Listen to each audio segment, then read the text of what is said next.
Welcome to Kimshore. Today we are continuing the chapter. It is second part of this chapter, Dalton's atomic theory. There are five postulates for this. Five postulates. First one, matter is made up of indivisible particle called atoms. Is it true? Can you say, is it true? No. Actually, it is the first postulates of Dalton's atomic theory, but it is wrong. It's a wrong statement. That is, atoms are divisible into proton, electron, and neutron. So it is a divisible particle. Atom is a divisible particle. So the first postulate of Dalton's atomic theory is matter is made up of indivisible particle called atom is completely wrong. Okay. Now the second statement, all atoms of a given element are identical in identical in all concept. Okay, that is all atoms of a given element are identical in all aspects. But this statement, the second postulate of Dalton's atomic theory, was wrong. Why is it wrong? Why the second statement is wrong? Because carbon, we have already know that carbon have isotopes: carbon 12, carbon 13, carbon 14. Okay, it's carbon 12, carbon 13, carbon 14.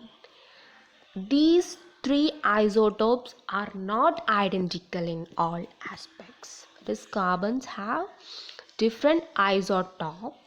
This mass number is different and same atomic number. That is called isotope. So these are not identical in all aspects. So the second statement, that is second postulate, is wrong, completely wrong. Okay, the second, all atoms of a given element are identical in all aspects. Okay, that is completely wrong. And the third postulate, atoms of different elements are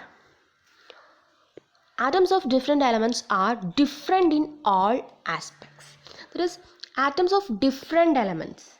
To mention this point, notice that is atoms of different elements. That is here I am taking calcium argon. Okay, what is the mass number of calcium? What is the mass number of calcium?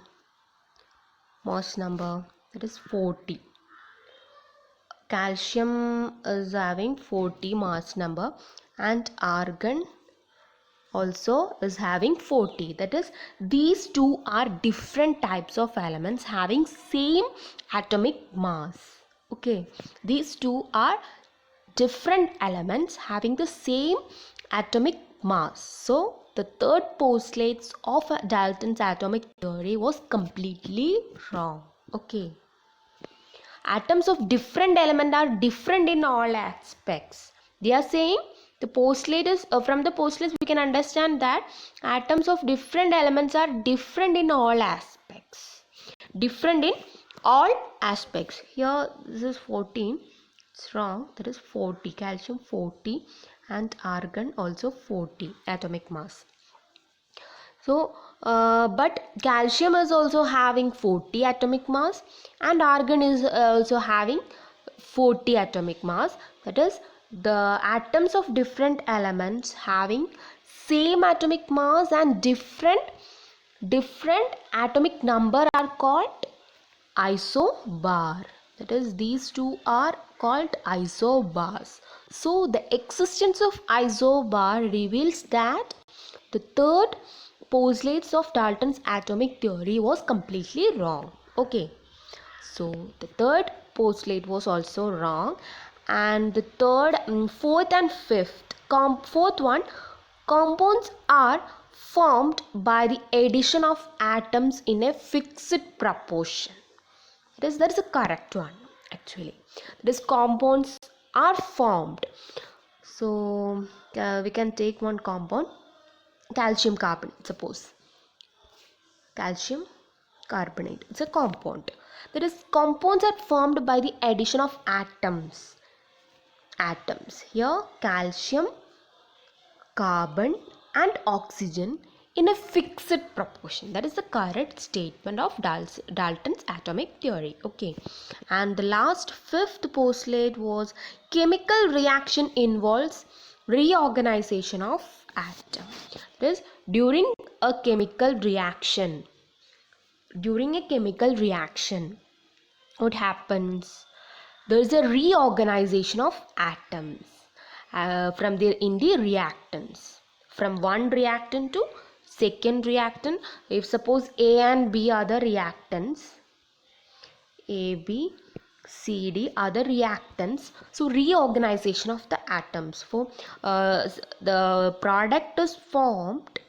Sometimes it may be formed like this, that is A, D plus B, C. That is the meaning of this fifth postulate, that is reorganization of atom. Okay, this is also very important concept for your examination point of view. That is the second part of this chapter, that is Dalton's atomic theory. Now in this next video is about mole concept. It's very important. That is, most of the questions are asking under the basis of this law, under this basis of this concept, that is mole concept. What is that mole concept? So most of the students are saying that, ma'am, it's very difficult to understand mole concept. What is it actually? So I am explaining that